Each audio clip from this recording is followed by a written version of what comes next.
우리가 같이 볼 하나님 말씀은 로마서 8장 28절 말씀이 되겠는데요.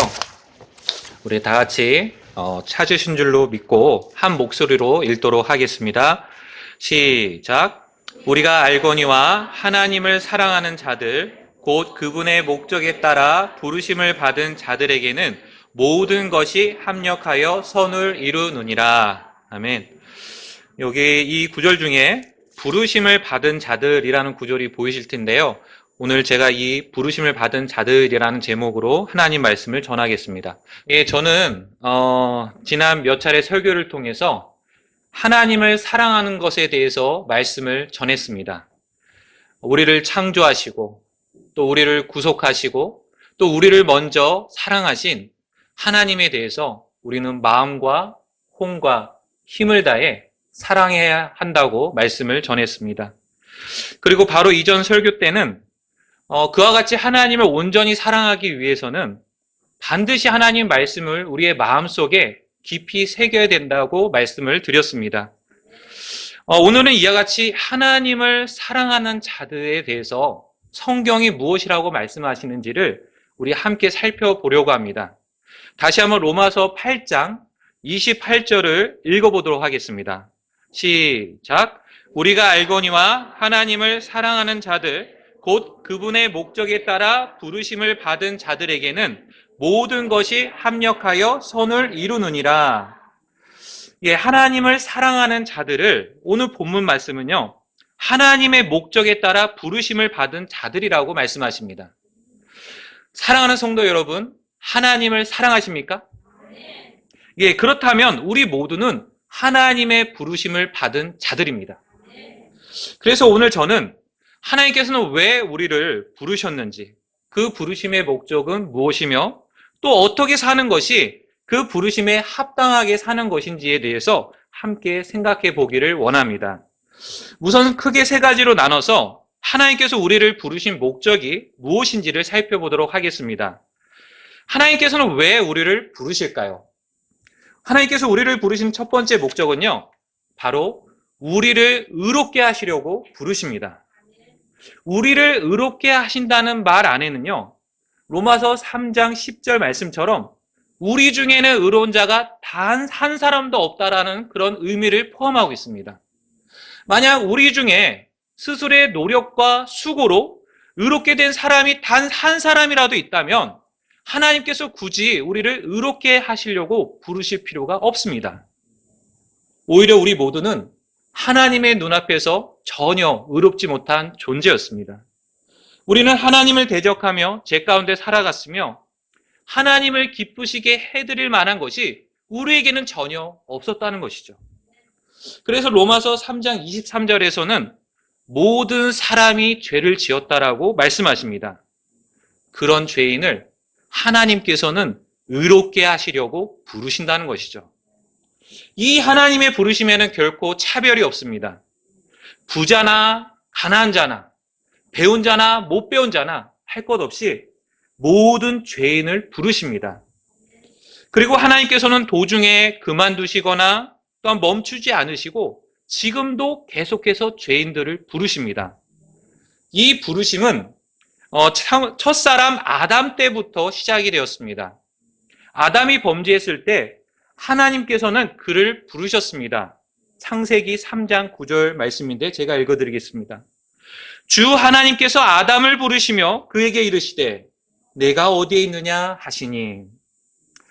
이브가 뱀의 속임수에 넘어가 선악을 알게 하는 나무의 열매를 먹고 난 이후에 자신의 남편인 아담에게도 주어 먹게 했을 때 결국 그들 모두는 눈이 열리면서 부끄러움을 깨닫게 되었습니다. 그래서 그들은 자신들의 벗은 몸을 감추기 위해서 무화과 남은 잎으로 앞치마를 만들어 입고는 하나님의 낯을 피해서 숨었습니다. 바로 그때 하나님께서는 아담을 부르셨습니다. 아담아, 네가 어디에 있느냐라고 말이죠. 과연 하나님께서는 아담이 어디에 숨어 있는지 몰라서서 아담을 부르셨을까요? 아닙니다. 하나님께서 아담을 부르신 것은 그를 못 찾아서 부르신 게 아니라 아담이 자신의 죄를 깨닫고 하나님께로 돌이키기를 원하셔서 아담을 부르신 것입니다. 사실 공의로우신 하나님의 기준으로 보자면 아담은 당장에 죽어도 마땅한 죄인이었습니다. 왜냐하면 이브도 물론 죄를 지긴 했지만 이브의 경우는 뱀의 속임수에 속아서 그 죄를 지었다라고 말을 할 수 있는 반면에 아담의 경우는 그렇지가 않습니다. 먹으면 안 된다는 것을 분명히 알면서도 아담은 고의적으로 하나님의 명령에 불순종했기 때문입니다. 그러므로 하나님께서 당장에 아담을 죽이실지라도 전혀 문제될 것이 없었습니다. 그러나 우리 하나님은 어떤 분이십니까? 우리가 오전 설교에도 들었지만 하나님은 공의로우실 뿐만 아니라 긍휼이 많으신 하나님이십니다. 죄로 인해 죽을 수밖에 없는 아담을 하나님께서는 부르셨다는 것이죠. 아담아, 네가 어디에 있느냐? 하나님께서 아담을 그저 부르기만 하시지 않으셨습니다. 모든 해결책을 마련해 놓으시고 아담을 부르셨습니다. 하나님께서 죄를 지은 아담과 이브를 위해 미리 준비해 놓으신 것이 있었는데 그건 바로 흠이 없는 동물이었습니다. 그들을 대신에 피 흘려 죽어야 될 동물을 하나님께서는 미리 준비시켜 놓으셨다는 것이죠. 이는 마치 아브라함이 이삭을 죽이려고 했을 때 이삭을 대신해서 죽을 순양을 하나님께서 준비하셨던 것처럼 말이죠. 하나님께서는 아담과 이브를 위해서 이렇게 흠이 없는 동물을 준비시켜 놓으셨다가 죽이시고는 그 죽은 동물의 가죽으로 옷을 만들어서 그들을 입히셨습니다. 죄로 인해서 수치와 부끄러움 가운데 무섭게 떨고 있던 그들을 가죽 옷으로 덮어주셨던 것이죠. 이 얼마나 놀라운 하나님의 은혜이자 긍휼입니까? 마찬가지로 이 땅의 모든 죄인을 대신해 하나님께서는 피 흘려 죽을 어린 양을 준비해 놓으셨습니다. 이 어린 양은 흠도 없고 점도 없는 어린 양으로서 죄인들을 대신해 십자가에서 피 흘려 죽으셨습니다. 이 하나님의 어린 양은 바로 예수 그리스도이십니다. 예수님께서는 우리의 모든 죄들을 용서하시고 의롭게 하시기 위해 하나님께서 친히 준비해 놓으신 희생 헌물이셨습니다. 아담과 이브가 무화과 나무 잎으로 만든 앞치마로는 그들은 결코 거룩하신 하나님 앞에 설 수 없었습니다. 우리도 마찬가지로 우리 자신의 의로는 거룩하신 하나님 앞에 결코 설 수 없습니다. 이사야서 64장 6절은 우리의 모든 의는 더러운 누더기와 같다고 말씀하십니다. 제가 읽어드리겠습니다. 그러나 우리는 다 부정한 물건 같고 우리의 모든 의는 더러운 누더기 같으며 우리는 다 잎사귀같이 시들므로 우리의 불법들이 바람같이 우리를 몰아갔나이다. 하나님께서 손수 만들어 입혀주신 이 가죽 옷을 입고서야 아담과 이브가 하나님 앞에서 살아갈 수 있었던 것처럼 오늘날 죄인이 자신의 모든 죄들을 용서받고 하나님 앞에 살아갈 수 있는 그런 이유는 바로 우리를 대신해서 죽으시고 부활하신 예수 그리스도 때문입니다. 이 예수 그리스도의 의를 통해서 우리는 하나님 앞에 설 수 있는 것이고 그리고 예수 그리스도의 의를 통해서 언제든지 하나님 앞에 나아갈 수 있는 것입니다. 하나님께서는 지금도 죄인들을 부르십니다. 이 하나님의 부르심을 알고 깨달은 사람들은 반드시 믿음으로 반응을 보여야 합니다. 성경에 나와 있는 그 믿음의 사람들처럼 말이죠. 제가 몇 사람 예를 이제 말씀드리려고 하는데 이 땅에 살고 있는 모든 것들을 홍수로 심판을 해서 죽여야 했을 때에 그래서 모든 그런 생명체들이 죽어야 했을 그때에 노아는 하나님으로부터 경고의 말씀을 들었습니다. 바로 하나님의 부르심을 받았던 것이죠. 그때 노아는 믿음으로 반응하여서 방주를 예비하여 그의 가족들 모두는 살아남을 수 있었습니다. 성경은 이런 노아를 두고 의의 상속자가 되었다고 말씀하십니다. 히브리서 11장 7절 말씀인데요. 믿음으로 노아는 아직 보지 못한 일들에 대해 하나님으로부터 경고를 받고 두려움으로 움직여 방주를 예비함으로 자기 집을 구원하였으니 그것으로 말미암아 그는 세상을 정죄하고 믿음으로 말미암는 의의 상속자가 되었느니라. 또한 하나님께서는 우상 숭배가 극심한 땅에서 죄 가운데 또한 아무 소망 없이 살아가던 아브라함을 부르셨습니다. 이때 아브라함은 하나님의 부르심에 믿음으로 반응하였고 순종하며 나갔다고 성경은 기록하고 있습니다. 히브리서 11장 8절 말씀입니다. 믿음으로 아브라함은 부르심을 받아 훗날 상속 재산으로 받게 될 곳으로 나아가면서 순종하였고 자기가 어디로 가는지 알지 못한 채 나갔으며, 또한 바울이 되기 전에 사울의 모습은 어떻습니까? 만약 다마스쿠스로 가는 길에서 주님께서 그를 부르지 않으셨다면 그는 아마도 그의 인생은 교회를 크게 위협하고 핍박했던 사람으로 인생이 끝마쳤을 것입니다. 그러나 주님께서는 그를 불쌍히 여겨주셔서 사울아 사울아 어찌하여 내가 나를 핍박하느냐라고 하면서 부르셨습니다. 그는 믿음으로 그래서 주님께 반응했던 것이죠. 하나님께서는 지금 이 시간에도 죄인들을 부르십니다. 그렇게 살다가 죄 가운데 죽지 말라고 부르십니다. 네가 현재 가는 길은 멸망의 길이고 죽음의 길이니까 돌이켜 살라고 부르십니다. 에스겔서 33장 11절 말씀을 이같이 죄인들을 애타게 부르시는 하나님의 마음을 우리가 조금이나마 엿볼 수가 있습니다. 제가 읽어드리겠습니다. 한번 들어보십시오. 그들에게 이르기를 주 하나님이 말하노라. 내가 살아있음을 두고 맹세하노니 사악한 자가 죽는 것을 내가 기뻐하지 아니하며 오히려 그 사악한 자가 자기 길에서 돌이켜 사는 것을 기뻐하노라. 오 이스라엘의 집아, 너희는 돌이키라. 너희는 너희 악한 길들에서 돌이키라. 너희가 어찌하여 죽고자 하느냐 하라. 하나님께서는 이처럼 죄인들이 죄 가운데서 죽는 것을 결코 기뻐하지 않으십니다. 오히려 죄인들이 자신들의 악한 길에서 돌이켜 살기를 원하십니다. 즉 회개하기를 원하신다는 것이죠. 우리 주 예수님께서도 공생의 기간 중에 자신이 이 땅에 오신 목적에 대해서 우리에게 알려주셨습니다. 누가복음 5장 31절 32절 말씀인데요. 예수님께서 응답하여 그들에게 이르시되 온전한 자들에게는 의사가 필요 없으나 병든 자들에게는 필요하니 나는 의로운 자들을 부르러 오지 아니하고 죄인들을 불러 회개하게 하려고 왔노라. 예수님께서는 죄인들을 불러 회개하게 하려고 오셨다고 말씀하셨습니다. 현재 우리는 이렇게 우리를 의롭게 하시려고 부르시는 하나님의 이 부르심에 믿음으로 반응하셨습니까? 이대로 살다가 영원히 멸망당할 수밖에 없는 죄인임을 인정하고 돌이켜 살기로 작정하셨습니까? 또 그래서 자신의 의가 아니라 예수 그리스도를 통해서 하나님께서 거저 주시는 그 의를 여러분은 받아들이셨습니까? 로마서 3장 24절은 어떻게 우리가 의롭게 될 수 있는지 매우 분명하고 명료하게 우리에게 말씀해 주고 계십니다. 제가 읽어드리겠습니다. 그리스도 예수님 안에 있는 구속을 통해 하나님의 은혜로 값없이 의롭게 되었느니라.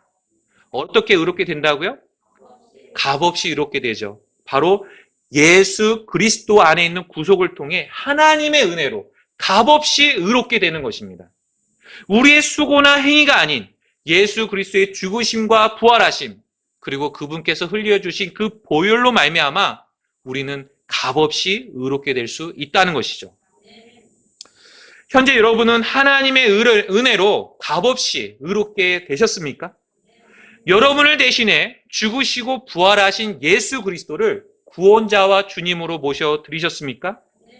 그렇다면 이 시간 하나님의 은혜를 찬양하시고 감사하시기 바랍니다.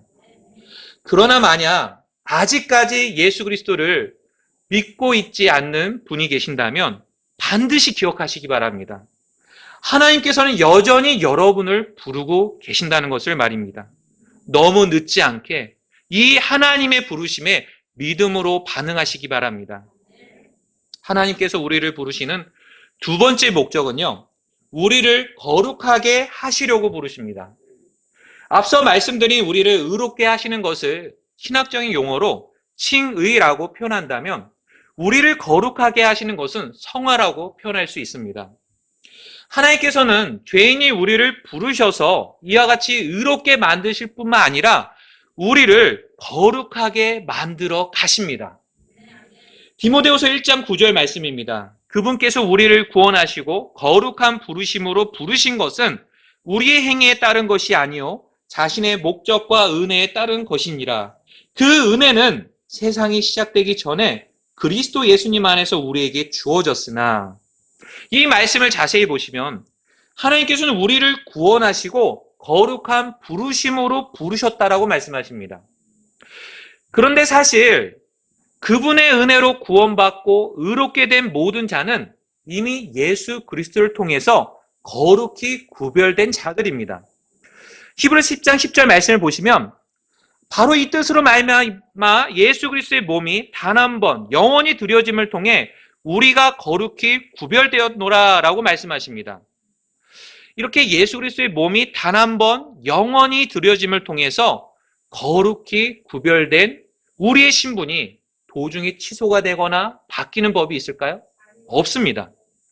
왜냐하면 예수 그리스도께서 십자가에서 단 한 번 우리를 위한 헌물이 되셨고, 이를 통해서 거룩히 구별된 우리를 영원토록 완전하게 하셨다라고 성경은 말씀하고 있기 때문입니다. 히브리서 10장 14절 말씀을 읽어드리겠습니다. 그분께서는 거룩히 구별된 자들을 단 한 번 헌물을 드림으로 영원토록 완전하게 하셨느니라. 아멘. 자, 그렇다면 이처럼 예수 그리스도를 믿는 우리는 이미 영원토록 완전히 거룩히 구별된 자들인데 왜 우리를 거룩한 부르심으로 부르실까요? 또 신약 성경의 많은 구절들은 왜 우리에게 거룩하라고 말씀하시는 것일까요? 몇 구절을 한번 살펴보려고 합니다. 데살로니가전서 4장 3절 말씀입니다. 우리 다 같이 한번 찾아볼까요? 데살로니가전서 4장 3절 말씀입니다. 예, 같이 한 목소리로 읽어보도록 하겠습니다. 데살로니가전서 4장 3절 시작. 하나님의 뜻은 이것이니 곧 너희가 거룩히 구별되는 것이라. 너희는 음행을 삼가고. 이 말씀을 보시게 되면 하나님의 뜻은 우리가 거룩히 구별되는 것이라고 말씀하십니다. 여기서 말하는 너희는 믿지 않는 사람을 말하는 것이 아닙니다. 구원받은 데살로니가 교회 성도들을 의미할 뿐만 아니라 바로 구원받은 우리를 의미합니다. 이미 예수 그리스도의 대속으로 말미암아 영원토록 완전히 거룩히 구별된 성도들에게 성경은 이와 같이 거룩히 구별되라라고 말씀하신다는 것이죠. 우리 또한 데살로니가전서 4장 7절도 같이 읽겠습니다. 시작. 하나님께서는 우리를 부정함에 이르도록 부르지 아니하시고 거룩함에 이르도록 부르셨나니. 여기서도 하나님께서는 이미 구원받아 거룩히 구별된 우리에게 거룩함에 이르도록 부르셨다고 말씀하십니다. 베드로전서 1장 15절 16절 말씀은 제가 읽어드리겠습니다. 오직 너희를 부르신 분께서 거룩하신 것 같이 너희도 온갖 종류의 행실에서 거룩할지니라. 기록된 바 내가 거룩하니 너희도 거룩하라 하셨느니라. 이 구절을 자세히 보시면 우리를 부르신 하나님께서는 자신이 거룩하신 것 같이 우리도 온갖 종류의 행실에서 거룩하라고 말씀하십니다. 여기서 우리가 분명히 알 수 있는 사실 하나는 우리에게 거룩하라고 말씀하시는 것은 우리의 신분에 관한 것이 아니라는 것이죠. 우리의 상태, 즉 우리의 온갖 종류의 행실에 대해서 거룩하라고 말씀하고 있다는 것입니다. 그렇다면 과연 우리의 상태는 어떠하기에 하나님께서는 우리에게 거룩을 요구하시는 것일까요? 우리 자신의 상태를 한번 돌아보시기 바랍니다. 구원받고 난 이후에 우리의 상태는 완전히 죄를 멀리하고 또 죄를 미워하는 삶을 살고 있습니까? 소리가 약한데요? 아니죠. 저만 그렇게 못 사는 게 아니라 여러분들도 마찬가지로 그럴 거라고 생각이 드는데, 우리는 결코 그런 상태로 살아가지 못할 때가 너무나도 많다는 것이죠. 우리 안에 거룩하신 성령님께서 내주하심에도 불구하고 우리는 자주 우리의 옛사람의 방식대로 또한 육신에 이끌려서 살아갈 때가 너무나도 많이 있습니다. 그렇게 말하지 말걸, 그렇게 행동하지 말았어야 하는데 라고 하면서 후회할 때가 얼마나 우리에게 많이 있습니까? 이처럼 우리의 상태는 완벽하지가 않습니다. 불완전하다는 것이죠. 그런 우리의 상태를 잘 아시기에 주님께서는 거룩하라라고 말씀하신다는 것입니다. 거룩히 구별된 우리의 신분에 어울리는 삶을 살라라고 우리 주님께서는 우리에게 요구하시는 것입니다. 주님께서 우리의 삶의 거룩함을 요구하시는 또 다른 이유는 거룩한 삶을 살지 못할 때 우리가 잃게 되는 중요한 것들이 있기 때문입니다. 그것이 무엇인지 저는 크게 두 가지만 말씀드리도록 하겠습니다. 첫 번째는 주님과의 교제를 잃게 됩니다. 고린도전서 1장 9절을 보시면 우리를 부르신 하나님께서는 우리가 자신의 아들 예수 그리스도와 교제하기 원하신다는 것을 알 수 있습니다. 너희를 부르사 자신의 아들 예수 그리스도 우리 주와 교제하게 하시는 하나님은 신실하시도다. 영원전부터 삼위 하나님 안에서는 아주 완전하고 친밀한 사랑의 교제를 나누셨습니다. 그 사랑의 교제를 하나님께서는 다른 대상과도 나누기를 원하셨습니다. 그래서 사람을 창조하셨던 것이죠. 그러나 죄가 세상에 들어오면서 하나님과 사람 사이의 관계는 깨지고 말았습니다. 그리고 하나님과 사람 사이의 이런 친밀한 교제도 단절되고 말았습니다. 그런데 이런 문제를 해결하시기 위해 아들 예수님께서는 이 땅에 사람의 몸을 입고 오셨습니다. 그리고 예수님께서는 우리의 죄들로 인한 화해 업물이 되셔서 자신을 기꺼이 십자가에 내어주셨습니다. 하나님께서는 이처럼 십자가에서 우리의 죄들로 인해서 피 흘려 죽어주신 예수 그리스도를 믿는 사람들을 값없이 의롭게 해주셨습니다. 그 결과 하나님과의 관계는 회복되었고 또한 우리는 예수 그리스도를 통해서 언제든지 하나님과 친밀한 교제가 가능하게 되었습니다. 그런데 이런 하나님과의 친밀한 교제가 계속해서 진행되고 또한 계속해서 이런 관계로 나아가기 위해서는 반드시 우리에게 필요한 것은 거룩한 삶입니다. 죄를 멀리하고 또한 빛 대신 주님을 따라 걷는 거룩한 삶이 없이는 하나님과 교제한다라고 말하는 것은 거짓말이라고 성경은 우리에게 말씀하고 있습니다. 요한일서 1장 6절 말씀입니다. 만일 우리가 그분과 교제한다고 말하며 어둠 가운데 걸으면 우리가 거짓말하고 진리를 행하지 아니하느니라. 만약 구원받은 그리스도인이라고 말을 하면서 여전히 어둠 가운데 살면서 죄를 사랑하고 죄 가운데 빠져 지낸다면 주님과의 친밀한 교제는 결코 이루어질 수 없을 것입니다. 한번 생각해 보십시오. 그런 상태에서 주님께 기도하는 것이나 주님께 찬양하는 것이나 주님께 가까이 나아가는 것이 어떻게 편하겠습니까? 우리의 마음에서부터 부담감을 느끼면서 또한 그것을 거부하려는 그런 생각이 들지 않겠습니까? 그러면서 주님과의 관계는 점점 멀어질 것이고 이런 주님과의 교제도 끊어지게 될 것입니다. 이런 이유에서 우리와 교제하기를 원하시는 하나님께서는 우리에게 거룩하라, 거룩히 구별된 삶을 살아라 이런 말씀을 하신다는 것입니다. 또한 거룩한 삶을 살지 못할 때 우리가 잃게 되는 것 두 번째는 주님께서 주시는 보상을 잃게 됩니다. 구원받은 어떤 분들은 이런 얘기를 하십니다. 구원만 받으면 됐지 뭐 우리가 하나님께 뭘 더 원하겠냐 이런 얘기를 하시는데 그런데 이는 자녀에게 가장 좋은 것을 더 풍성히 주시려는 아버지의 심정을 모르는 처사라 이렇게 말할 수 있습니다. 우리를 사랑하시는 하나님 아버지께서도 우리에게 가장 좋은 것들을 풍성히 주기를 원하십니다. 고린도전서 2장 9절 말씀을 보시면 하나님께서 자신을 사랑하는 자들을 위하여 예비하신 것들은 눈이 보지도 못하였고 귀가 듣지도 못하였으며 사람 마음속에 들어가지도 못할 만큼 너무나 놀랍고 굉장한 것임을 여러분들 믿으시기 바랍니다. 올해 10살인 저의 둘째 아들에게 자주 제가 하는 말이 있습니다. 아까 점심 때도 제가 이런 얘기를 했었는데 이렇게 얘기하죠. 아빠가 너에게 시킨 거 있지? 그거 끝까지 한번 잘해봐. 그러면 아빠가 너에게 보상을 줄 거야. 아빠가 분명히 약속할게. 이렇게 얘기하면 아들은 최선을 다해서 자신에게 주어진 일을 한다는 것입니다. 물론 도중에 자신의 생각대로 잘 되지 않을 때는 낙담할 때도 있지만 그러나 끝까지 포기하지 않고 그 일을 끝마쳤을 때에는 저는 제가 약속한 대로 즉각적으로 보상을 줍니다. 주로 아들이 좋아하는 여러분 살아남기 아시는지 모르겠지만 살아남기 시리즈 만화책을 한 권씩 선물로 보상으로 주곤 하는데 여기서 아들이 모르는 비밀 하나가 있습니다. 그것은 제가 아들에게 줄 보상을 이미 넉넉히 준비해 놓고 있다는 것입니다.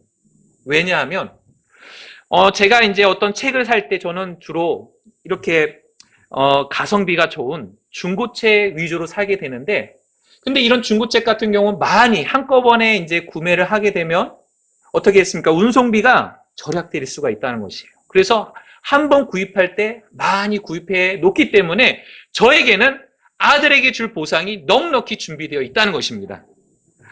그래서 저는 언제나 자신감 있게 아들에게 얘기하죠. 한번 도전해봐. 내가 보상을 줄 거야. 아빠가 약속할게. 이런 얘기를 한다는 것입니다. 사실 제 아들이 보상을 바라는 것보다 제가 아들에게 보상을 주는 것을 더 원하고 그것을 더 기뻐하고 있습니다. 왜냐하면 아들이 보상받을 때 크게 기뻐하는 그 모습을 보는 것이 저에게도 큰 기쁨이 되기 때문입니다. 이런 점에서 우리의 하늘 아버지도 마찬가지 마음이십니다. 하나님께서도 우리에게 보상을 너무나도 주고 싶어 하십니다. 우리 다 같이 히브리서 11장 6절 말씀을 보시겠습니다. 히브리서 11장 6절 말씀입니다.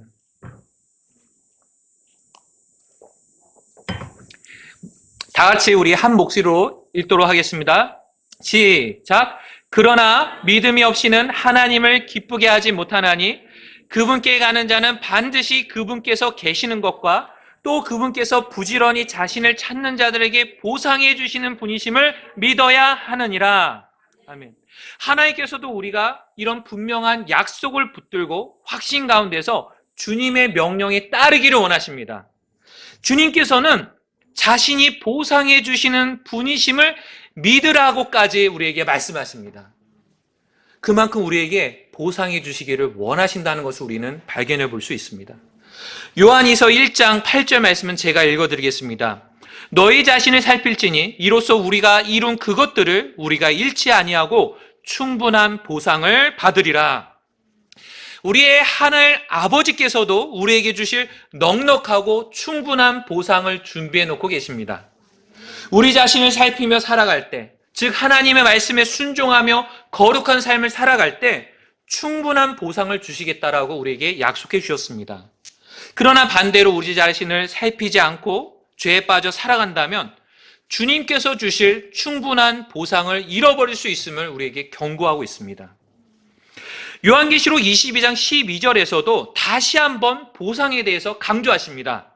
보라 내가 속히 오리니 내가 줄 보상이 내게 있어 각 사람의 그의 행위에 따라 주리라. 주님께서 다시 오실 때 각 사람이 행한 행위에 따라서 보상을 주시겠다고 말씀하십니다. 보상은 믿는 그리스도인들에게 주어진 하나님의 약속입니다. 장차 모든 그리스도인들은 그리스도의 심판석 앞에 서게 될 것입니다. 그때 우리는 우리가 행한 행위에 따라서 주님으로부터 보상을 받게 될 것입니다. 현재 우리는 우리를 거룩하게 하시려는 이런 하나님의 부르심에 대해서 어떻게 반응하고 있습니까? 우리와 교제하기 위해서 또 우리에게 보상을 주시기 위해서 거룩하라고 부르시는 이런 부르심에 대해서 우리는 순종하며 나아가고 있습니까? 현재 우리의 삶의 모습이 어떠한지 한번 돌이켜 보시기 바랍니다. 하나님께서 우리를 부르시는 마지막 세 번째 목적은 우리를 영화롭게 하시기 위해서 부르십니다. 여러분들 혹시 홈쇼핑 광고를 이렇게 보십니까? 저도 이제 어느 때 가끔 볼 때가 있는데 이런 홈쇼핑 광고를 보게 되면 어떤 제품에 대해서 이런 저런 좋은 점들을 이렇게 장황하게 설명을 하면서 이런 말을 할 때가 있습니다. 아마도 한 번쯤 들어보셨을 것 같은데 이 말입니다. 잠깐, 여기서 끝이 아닙니다. 들어보셨습니까? 저희 아이들도 이 얘기를 들었는지 자주 이런 얘기를 하더라고요. 그 뒤에 무언가가 더 있다는 의미에서 이런 얘기를 하지 않습니까? 하나님께서 우리를 부르시는 일에도 마찬가지라는 것이죠. 앞서 하나님께서는 우리를 의롭게 하시려고 부르신다라고 말씀을 드렸는데요. 잠깐 여기서 끝이 아닙니다. 하나님께서는 단지 우리를 의롭게 하시려고 부르실 뿐만 아니라 우리를 거룩해 하시려고 또한 부르신다는 것이죠. 이미 영원토록 완전히 거룩히 구별된 자들로서 그 신분에 걸맞는 삶을 살아가라고 우리를 부르십니다. 경배의 자리로 부르시고 기도의 자리로 부르시고 교제의 자리로 계속해서 우리를 부르십니다.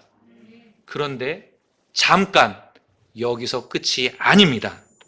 하나님께서는 우리를 의롭게 하시고 또한 거룩하게 하시려고 부르실 뿐만 아니라 우리를 영화롭게 하시려고 부르십니다. 즉 우리에게 영광을 주시려고 부르신다는 것이죠. 데살로니가 후서 2장 14절 말씀을 우리 같이 한번 찾아볼까요? 데살로니가 후서 2장 14절 말씀을 같이 한번 읽도록 하겠습니다. 예, 같이 한 목소리를 읽겠습니다. 이것을 위하여 그분께서 우리의 복음을 통해 너희를 부르사 우리 주 예수 그리스도의 영광을 얻게 하셨느니라. 이 구절을 보시면 하나님께서는 우리를 복음을 통해 부르셨다고 하시는데 하나님께서는 죄로부터 또한 하나님의 진노로부터 또 오전에 우리가 들었던 것처럼 영원한 멸망으로부터 우리를 구원하시기 위해서 복음을 통해서 부르셨습니다. 우리의 죄들로 인한 십자가에 피 흘려 죽으시고 또한 묻히시고 부활하신 예수 그리스도를 믿어서 구원받도록 우리를 부르셨습니다. 이렇게 구원받은 우리에게 하나님께서는 궁극적으로 주시고자 하신 것이 있습니다. 그것이 바로 예수 그리스도의 영광입니다. 예수 그리스도의 영광을 얻는다는 의미는 그분의 영광이 충만한 그 천국에 들어가는 것만을 의미하는 것이 아닙니다. 이것은 장차 그분과 같이 영광스러운 몸으로 변화되는 것도 의미합니다. 이처럼 예수 그리스도의 영광을 얻는 것은 단지 지옥에 들어가지 않는 그런 수준의 것이 아니라는 것이죠. 예수 그리스도께서 누리시는 그 영광에 우리도 동참하게 하신다는 점에서 얼마나 놀라운 하나님의 은혜입니까? 이런 은혜를 여러분들 찬양하실 수 있으십니까? 사실 구원받기 전에 우리의 처지를 한번 생각해 보십시오. 그때 당시 이런 영광을 얻는다는 것을 우리가 상상이나 해볼 수 있겠습니까? 본래 우리는 로마서 3장 23절 말씀처럼 하나님의 영광에 이르지 못하는 자들이었습니다. 로마서 3장 23절에 이렇게 기록되어 있죠. 모든 사람이 죄를 지어 하나님의 영광에 이르지 못하더니 저와 여러분들 모두는 하나님의 영광에 이르지 못하는 자들, 이룰 수 없는 그런 자들이었다는 것입니다. 이처럼 하나님의 영광에 감히 다가갈 수 없는 그런 더럽고 추한 존재가 바로 우리들이었습니다. 아무리 스스로 노력하고 수고해도 그 영광에 이를 방법이 우리에게는 전혀 없었습니다. 우리의 선행이나 우리의 열심이나 우리의 종교생활 그 어떤 것도 아무런 소용이 안 되었습니다. 이런 비참한 처지에 있던 우리를 하나님께서는 영광에 이르도록 부르신다는 것입니다. 베드로후서 1장 3절 말씀을 읽어드리겠습니다. 우리를 부르사 영광과 덕에 이르게 하신 분을 아는 것을 통해 그분의 신성한 권능이 생명과 하나님의 성품에 속한 모든 것을 우리에게 주셨도다. 이 말씀에 따르면 하나님의 부르심을 받아 구원받은 모든 사람은 이미 하나님의 영광에 이른 사람입니다. 그만큼 절대 불변하시는 하나님의 약속이 있기 때문입니다. 비록 현재 그 영광의 풍성함을 우리가 온전히 누리지 못하는 그런 상태에 있고 그런 어떠한 형편에 있지만 신실하신 하나님의 약속은 반드시 우리 모두에게 성취될 것입니다. 주님께서는 다음과 같이 우리에게 약속해 주셨습니다. 골로새서 3장 4절에 우리의 생명이신 그리스도께서 나타나실 때에 그때에 너희도 그분과 함께 영광 가운데 나타나리라. 빌립보서 3장 21절 말씀입니다. 그분께서는 모든 것을 자기에게 복종시킬 때 사용하는 능력을 발휘하사 우리의 천한 몸을 변화시켜 자신의 영광스러운 몸과 같게 만드시리라. 이 약속에 따라 예수 그리스도께서 나타나실 때 우리도 주님과 함께 영광 가운데 나타나게 될 것입니다. 그때 우리의 천한 몸은 변화되어 주님과 같은 영광스러운 몸이 될 것입니다. 우리가 지금까지 지식적으로만 알고 있던 그 놀라운 변화가요, 실제 그날이 되면 우리에게 성취가 된다는 것입니다. 얼마나 놀라운 일이 되겠습니까? 그날이 되면 이 땅을 살아가면서 우리 각자가 삶 속에서 겪었던 그 수많은 고통과 아픔과 괴로움과 눈물 등은 다 사라지게 될 것입니다. 또 그날이 되면 이 땅에서 우리가 짊어져야 했던 모든 무거운 짐들을 내려놓고 우리의 모든 수고는 끝나게 될 것입니다. 또 그날이 되면 영광스럽게 변한 우리의 모습에 감격하면서 영원토록 주님을 찬양하며 기뻐하게 될 것입니다. 그러므로 현재 삶에 지치고 괴로운 분이 계신다면 앞으로 풍성히 얻게 될 영광을 바라보시기 바랍니다. 그럴 때 우리는 현재의 고난을 넉넉히 이겨나갈 수가 있습니다. 고린도후서 4장 17절 말씀을 제가 읽어드리겠습니다. 우리가 잠시 받는 가벼운 고난이 우리를 위해 훨씬 더 뛰어나고 영원한 영광의 무거운 것을 이루느니라. 이 말씀처럼 우리를 위한 훨씬 더 뛰어나고 영원한 영광이 있다라고 말씀하십니다. 그렇기 때문에 현재의 고난은 잠시 받는 가벼운 고난으로 우리는 여기면서 이겨나갈 수 있다는 것이죠.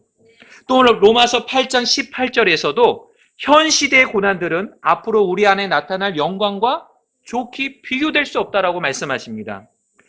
내가 생각하건대 이 현 시대의 고난들은 앞으로 우리 안에 나타날 영광과 좋게 비교될 수 없도다.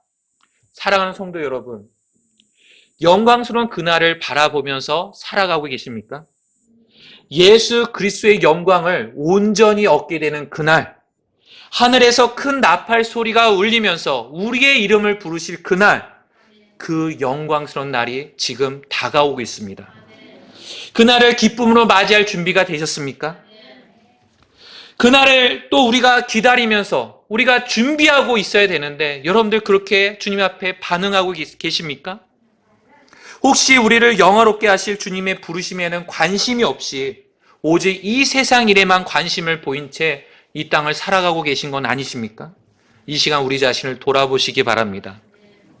이제 저는 말씀을 정리하도록 하겠습니다. 오늘 우리는 하나님을 사랑하는 자들은 누구인가에 대해서 말씀을 들었습니다. 그들은 하나님의 목적에 따라 부르심을 받은 자들입니다. 그렇다면 현재 하나님을 사랑하시는 저와 여러분들, 우리 모두는 이렇게 하나님의 부르심을 받은 자들입니다. 저는 크게 세 가지 부르심에 대해서 말씀을 드렸습니다. 한번 정리해 보겠습니다. 첫 번째는 우리를 의롭게 하시려고 부르셨다라고 말씀을 드렸습니다. 죄인을 불러 회개하게 하려고 이 땅에 오신 예수님께서는 우리의 범죄로 인해서 넘겨주셨으며 우리의 칭의, 곧 우리를 의롭게 하시기 위해서 다시 일으켜 주셨습니다. 현재 이 예수님을 여러분의 구원자와 주님으로 모셔드리셨습니까? 이 하나님의 부르심에 믿음으로 반응하셨습니까? 두 번째로 우리를 거룩하게 하시려고 부르셨다라고 말씀을 드렸습니다. 하나님께서는 구원받은 성도들을 이 땅에서 살아갈 때에 단순히 구원받은 것으로 이 땅을 살아가는 것을 원치 않으셨습니다. 거룩하게 살아가기를 원하셨던 것이죠. 하나님께서는 우리와 친밀하게 교제를 나누시기를 원하시고 또 우리에게 충분한 보상을 주시기를 원하셔서 우리에게 거룩하라고 말씀하십니다. 현재 우리는 이 하나님의 부르심에 믿음으로 반응하고 있습니까? 마지막 세 번째로 우리를 영화롭게 하시려고 부르신다고 말씀을 드렸습니다. 구원받고 난 이후 우리는 그 거룩하신 하나님과 화해가 되어서 예수 그리스도를 통해서 언제든지 하나님께 가까이 나아갈 수 있는 그런 영광을 얻었습니다. 그러나 그뿐만 아니라 주 예수 그리스도께서 공중에 다시 오실 때 우리는 그 놀라운 영광을 얻게 된다고 성경은 말씀하고 있습니다. 우리의 천한 몸을 변화시켜 자신과 같은 영광스러운 몸으로 우리를 변화시키겠다고 말씀하고 있습니다. 그 날이 다가오고 있는데 현재 여러분은 그 하나님의 부르심에 대해 어떻게 반응하고 있습니까? 오늘 이 말씀과 관련해 저는 세 가지 권면을 드리면서 오늘 설교를 마치겠습니다. 첫째, 우리를 부르신 하나님은 신실하신 분이심을 믿고 그분을 신뢰하십시오. 데살로니가전서 5장 24절, 너희를 부르시는 분은 신실하시니 그분께서 또한 그것을 행하시리라. 우리를 부르신 하나님께서는 신실한 분이시기에 결코 도중에 자신의 약속을 저버리거나 깨트리지 않으십니다. 반드시 그것을 지키시고 행하십니다. 이런 신실하신 하나님께서는 의롭게 하시려고 복음을 통해 우리를 부르셨습니다. 또 우리를 거룩하게 하시려고 지금도 계속해서 부르고 계십니다. 그리고 가까운 어느 날 우리를 영화롭게 하시기 위해서 우리를 부르실 것입니다. 그렇다면 현재 우리에게 필요한 건 그런 신실하신 하나님을 믿고 신뢰하고 또한 그분의 말씀에 순종하는 것입니다. 둘째, 하나님께서 우리를 부르신 것을 더욱 확고히 하십시오. 베드로서 1장 10절 말씀에 그러므로 형제들아 더욱 열심을 내어 너희를 부르신 것과 선택하신 것을 확고히 하라. 너희가 이것들을 행하면 결코 넘어지지 아니하리니. 하나님께서는 우리를 의롭게 하시려고 또 우리를 거룩하게 하시려고 또 우리를 영화롭게 하시려고 부르셨습니다. 바로 이 부르심을 우리는 더욱 확고히 하셔야 합니다. 그럴 때 우리는 쉽게 죄와 타협하지 않게 될 것이고 죄와 피 흘리면서 싸우게 될 것이며 또 죄로부터 영원토록 완전하게 될 그 영광스러운 그날을 기다리며 소망하게 될 것입니다. 셋째, 하나님께서 우리를 부르신 그 부르심에 합당히 걸으십시오. 데살로니가전서 2장 12절에 이것은 너희를 부르사 자신의 왕국과 영광에 이르신 하나님께 너희가 합당히 걷게 하려 함이라. 이 땅의 수많은 죄인들이 의롭게 하시려는 하나님의 부르심을 듣고 복음이 무엇이며 회개가 무엇인지 알았지만 결국에는 지옥에 있는 자신의 모습을 발견하게 될 것입니다. 왜냐하면 그들은 끝까지 복음을 받아들이지 않았고 그 부르심에 합당하게 걷지 않았기 때문입니다. 또 이 땅의 수많은 성도들이 거룩하게 하시려는 하나님의 부르심을 듣고 자신이 영원토록 거룩히 구별되었다는 것과 또한 거룩하게 살 때 하나님께서 주실 그런 유익들에 대해서 알았지만 결국 그리스도의 심판석 앞에서 부끄러워하는 자신의 모습을 발견하게 될 것입니다. 왜냐하면 그들은 구원받은 것으로만 만족하고 제멋대로 살면서 그 부르심에 합당하게 걷지 않았기 때문입니다. 또 이 땅의 수많은 성도들이 영화롭게 하시려는 하나님의 부르심을 듣고 앞으로 얻게 될 하나님의 왕국과 몸의 구속 그리고 예수 그리스도의 영광에 대해 알았지만 여전히 세상에서 아무 소망 없는 자처럼 걱정과 근심과 절망 가운데 살아가고 있습니다. 왜냐하면 그들은 주님께서 주실 영원한 영광보다 잠시 얻게 될 이 세상 것들에 매여서 그 부르심에 합당하게 걷지 않고 있기 때문입니다. 우리 모두는 하나님의 부르심을 받은 자들입니다. 반드시 이 사실을 잊지 말고 기억하시기 바랍니다. 그리고 하나님의 부르심에 합당하게 걸어 하나님을 기쁘시게 하는 우리의 남은 삶이 되기를 바랍니다. 다 같이 기도하시겠습니다. 오늘 들었던 말씀에 의지하여 여러분을 주님 앞으로 초청하기를 원합니다. 오늘 말씀을 통해 우리는 하나님을 사랑하는 자들은 하나님의 부르심을 받은 자들임을 배웠습니다. 또 그 부르심은 우리를 의롭게 하시고 또 우리를 거룩하게 하시고 또 우리를 영화롭게 하시려는 부르심이었습니다. 먼저 우리를 의롭게 하시려고 복음을 통해 부르신 하나님께 현재 우리는 어떻게 반응하고 있습니까? 이미 믿음으로 반응하셨습니까? 우리를 위해 화해연물이 되신 예수 그리스도를 구원자와 주님으로 모셔드리셨습니까? 그리고 늘 예수 그리스도의 의를 힘입어 하나님 앞에서 살아가고자 또한 그렇게 살기를 원하십니까? 그렇다면 이 시간 주님께 영원히 멸망당할 수밖에 없던 저를 구원해 주시고 의롭게 해주신 하나님, 제 남은 생애는 주님의 것으로 더욱 죄를 멀리하며 오직 주님의 영광을 위해 살겠습니다 라고 기도하지 않으시겠습니까? 또 우리를 거룩하게 하시려고 부르시는 하나님께 현재 우리는 어떻게 반응하고 있습니까? 우리와 친밀히 교제하기를 원하셔서 또 우리에게 충분한 보상을 주시기 원하셔서 거룩하라고 말씀하시는 하나님께 우리는 순종으로 나아가고 있습니까? 경배의 자리로 부르실 때, 기도의 자리로 부르실 때, 교제의 자리로 부르실 때 순종하지 않겠습니까? 만일 그러길 원하신다면 이 시간 주님께 저를 영원토록 거룩히 구별하신 하나님, 주님께서 거룩하게 하시려고 부르실 때 언제든지 순종하며 따르겠습니다. 또 죄와 피 흘리기까지 싸우겠습니다. 저를 붙들어 주옵소서라고 기도하지 않겠습니까? 또 우리를 영화롭게 하시려는 그렇게 부르시는 하나님께 현재 우리는 어떻게 반응하고 있습니까? 장차 얻게 될 예수 그리스도의 영광을 우리는 기다리고 있습니까? 우리의 천한 몸이 변화되어 주님과 같이 영광스럽게 될 그날을 기쁨으로 맞이할 준비를 하고 있습니까? 만일 그러길 원한다면 이 시간 주님께 감히 영광에 이를 수 없었던 저에게 놀라운 영광을 허락하신 하나님, 오직 저의 소망은 다시 오실 주 예수님께 있습니다. 비록 현재 제 삶에 여러 가지 고난들이 있지만 오직 주님만을 의지하겠습니다. 또 죄로부터 영원토록 자유롭게 될 그 영광스러운 날을 바라보며 더욱 힘을 내겠습니다. 주님 도와주옵소서 기도하지 않겠습니까? 이 시간 주님께서 우리 각자에게 주시는 말씀대로 주님께 기도하며 나가시도록 하겠습니다.